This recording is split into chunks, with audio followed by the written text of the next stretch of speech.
Sub 20, here we come.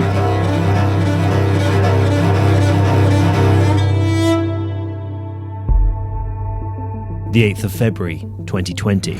10 months after breaking my foot, I feel my fitness has returned to a point where I can attempt a sub 25k. I haven't achieved this in over a year now. I don't quite make it, running a time of 20:28. And as other races, parkruns and running goals arrive, Rushmoor parkrun fades into nothing more than a distant memory. The 11th of December 2021. I realise that I have a Saturday morning free and a monster from the past has not yet been slain.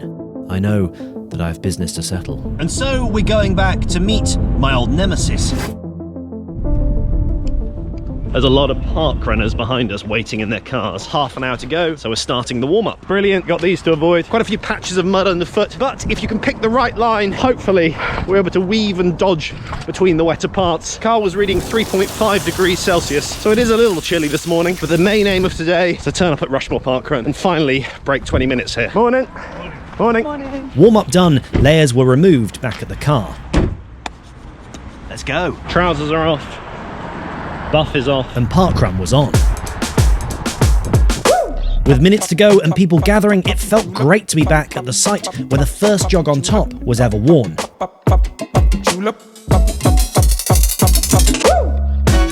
A brief announcement was given and we filed our way to the start line.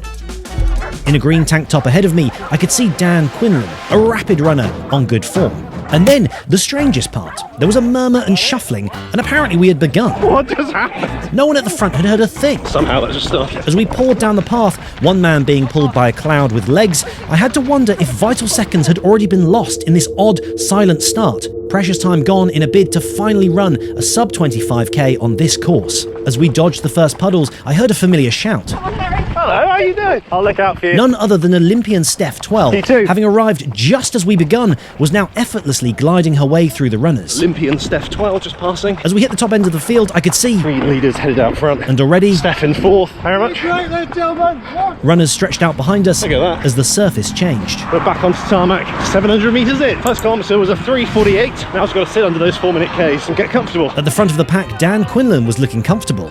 A short ways back, Steph was bouncing along. I would later discover this was only the warm-up to her main session, and I'd be joining her for the real thing.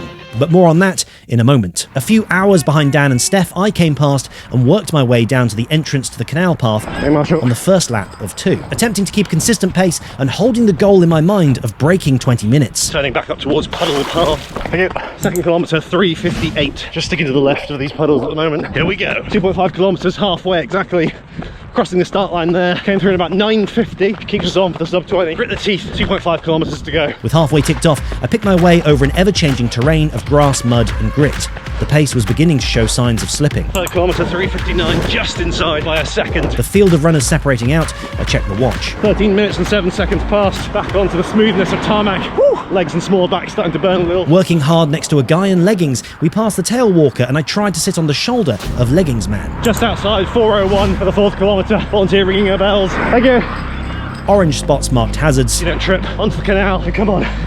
Sub 20, here we come. With each kilometre having gotten progressively slower, I needed to cling on if I was to finally settle the score with this course. 2/3 of the way around our second lap, we tracked the canal Cheers, Marshall. and headed up to the final straight of Puddle Path. A kid in a 50 top overtook. Come on, dude. Final straight, puddle path. 18:23 on the watch. Here we go. Myself and 50 top kid were pushing for the line.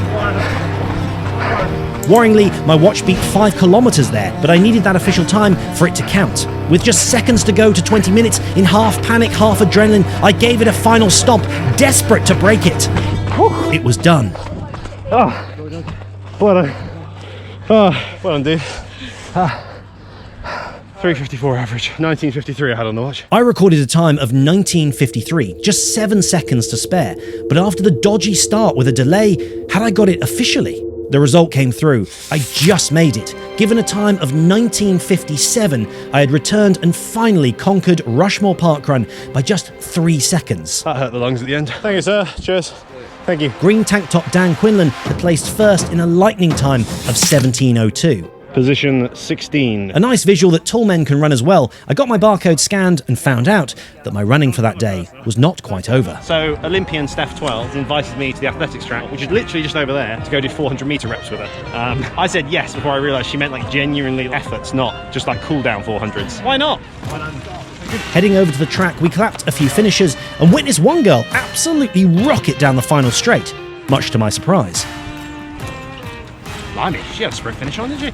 I arrived at the track, my legs already slightly numb, for 6x400 metres with an Olympian, taking it in turns to lead alternate efforts. Nice guys, looking strong. Quite surreal.